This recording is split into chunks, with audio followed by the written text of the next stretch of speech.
she sang 3 songs, and by the way, sang is in very large quotes. I'm gonna just go ahead and say she smoked her way through 3 songs. Oh yeah. All right, so she starts singing one of her brand new hits, and didn't you think it was weird that it was a brand new song that had not even been on the radio once, and yet she did nothing but clap over her head and then turn to the audience to sing the lyrics, which we had never heard before. Come on, y'all.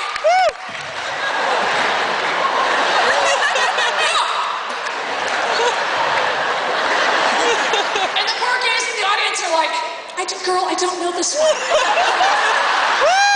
Diva, too new, Diva. Right? And then they cut to her poor mother in the audience, Sissy Houston, and you can tell the mother's inner monologue is like, oh shit. Okay. Then she sings her nice ballad, I Turn to You, which of course is about Jesus. And we'll get to him in a minute. Yeah, he's going down pretty hard tonight too. Yeah, that's right. Suck it. I don't give a fuck. Now, I know, I've been in bigger trouble than this. And by the way, by that, I hope you have gotten my New York Times #1 bestseller!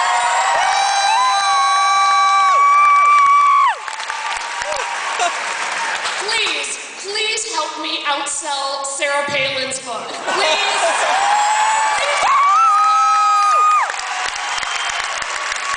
If nothing else, as a big middle finger to Sarah Palin with her going rogue bullshit book she did not write. And we'll get to Levi in a minute. Yes. Oh yeah, we're gonna get to him. We're gonna get to my boyfriend, Levi Johnston. So I pissed off some people in this book. Enjoy it. All right. So sure enough, Whitney comes on, and then she sings her ballad, I Turn to You, and it kind of looks like she might be getting it together because Clive Davis is back in the fold, and she's gotten rid of Bobby. And yet I have to say, at the Central Park concert, I thought she sounded a little raspy. Well, you know, because sometimes singers, they get a raspy voice from doing too much singing. You know, like Courtney Love sometimes does too much singing. Yeah. All right, so now she sings her first 2 songs, and she looked pretty great. Although, I will say the first red flag was, it seemed like when she ran out on stage to do the first song, her wig was crooked. All right, gays, you know what I'm talking about. You know that there was some poor gay assigned to Whitney's wig right before she ran out on stage, trying to get it on, and it's hard when the crack pipe is shaking. It's hard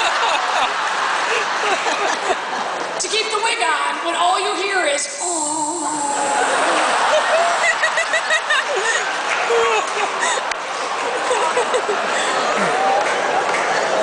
Yes, I am alleging that she was a little cracky. I feel that she was a little cracky. So then she sings her first 2 songs, and then she starts to sing I'm Every Woman. So everyone's excited. This is a song we know. When she does the clapping, we can actually sing along. And yet once again, she sounded a little, let's just go with cracky. And the moment that I thought was really fascinating was at the end of I'm Every Woman, where, you know, she knew she wasn't up to full voice, as they say. And didn't you find it interesting when she said, I'm sorry, I'm kind of, you know, I'm losing my voice a little because yesterday I did an interview, and then basically she had the nerve to blame, I'm getting nervous even suggesting it, and I'm also fearing for my safety. Whitney Houston blamed Oprah for her bad voice. Okay, hold on, I just had a little diarrhea in my pants. Just out of fear.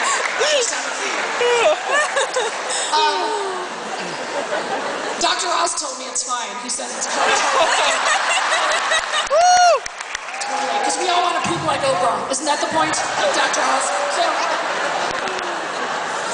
All right, so sure enough, then the Oprah interview airs a couple of days later.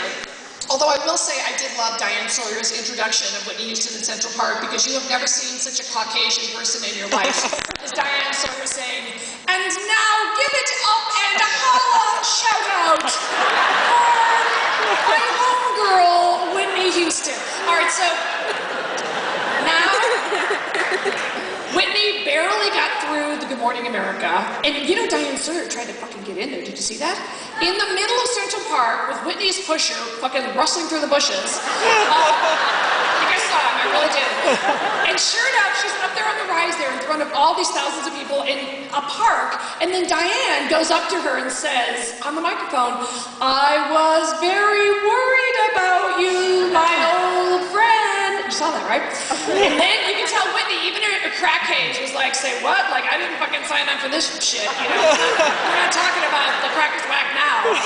And then Whitney just kind of glared. Well, Whitney didn't know where the fuck she was, right? She was like, "Is this Washington Square Park? Is this Union? I don't know which park I'm in." She's been in a bunch of parks, don't get me wrong. She knows her way around a dark park, don't get me wrong. And knows, you know, sound like, and a little flame goes up. But I mean, she doesn't technically know which park she's in, and she doesn't have to. She's a diva, goddammit. And then you could tell she just sort of squirmed out of Diane trying to like go there, right? But she fucking went there with Oprah. Now, first of all, the commercials alone, right? She talks about the drugs, the divorce, and the night. All right, so I know, I feel the excitement building too, just based on the commercials alone. Now,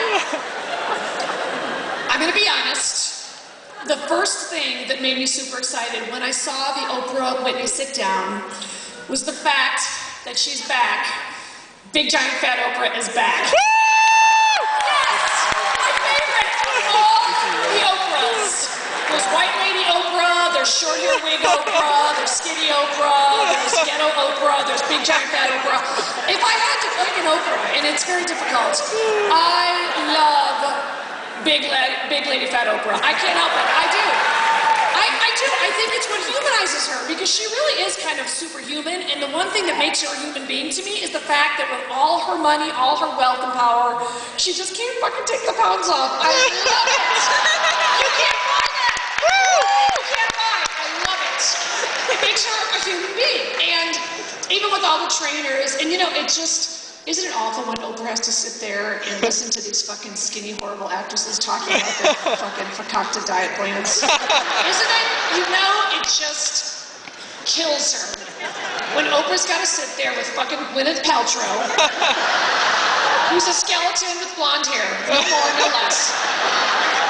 And she comes on her crazy stilt legs where she does her yoga 17 hours a day, wears her sparkle mini Marc Jacobs dresses, and has to fucking sit there, barely taking up a half of a cushion on Oprah's couch. Oprah can barely get half her ass on this couch.